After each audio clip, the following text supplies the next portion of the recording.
And I ask that person, what is your goal in socialization? Ano bang gusto mong mangyari? What do you want to happen? And most of the time, if not all of the time, people's response will be, you know what? My goal in socialization is to help prepare my children for the real world. Not everybody's going to be nice to my kids. They have to learn to interact with all sorts of people, right? I mean, that's what they think. Even if they're bullies, deal with that. That's the real world. Not everyone's going to be nice. Some will not. So Bob Thibault responds, and his response is my perspective, which will go into this. He said, okay, if your goal is to prepare your children for the real world, let's look at the real world. I want you all now to think about your first job. Whether it's as a professional, entrepreneur, employee, ministry worker, first job, okay? Are y'all thinking about that right now? In that first job,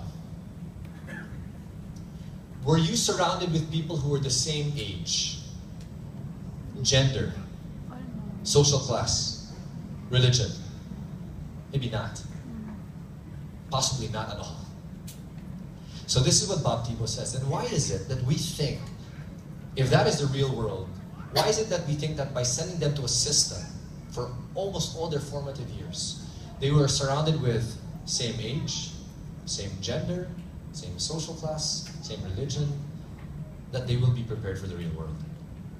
Why do we think that way? And when Bob Thibault said that, I looked at Bob and I said, you're right, Bob. So he said, we need to rethink the way we expose our children to the real world and what that means. So in our home, my son, in one of our talks, if you're going to be attending that, part of what he shares is, at a certain point in his growth, my wife and I became the host of this show, On the Money, and I started talking to my wife about stocks, and my wife has no interest in stocks, anything of that nature. She's such a sweetheart. She just looks at me and goes, yes, sweetie. And my son was like, Dad, I want to make some money. I'm like, oh, 9 years old, 8 or 9, he was about 8 or 9, and long story short, I said, okay, so why? I wanted to be a good father, check his heart motivations, and he goes, Dad, I want to be able to help our church. They have a building project. Wow, pretty good. Check. It's like, I want to be able to buy things for my brothers and sisters as gifts, you know. Oh, pretty good. And he goes, I want to buy things for myself.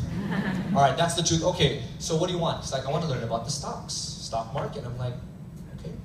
I look for a free seminar. Remember, if it's for free, it's for me. It's free seminar, bring my son, we go. It's about a 3-hour-long seminar at the Ortigas Stock Exchange building, and he's with all these adults, maybe about half this room size, and all adults. The youngest people there are a group of college students who are doing it for their research. And I'm thinking, you know, I want to be a good dad. I brought a jacket so he could fall asleep on the jacket. I brought him a snack and some water. I brought a camera. Talagang dad, no? So I bring him. And what shocked me is throughout all the 3 hours, he kept looking at me and he would go, Dad, that's so cool. And I said, yeah.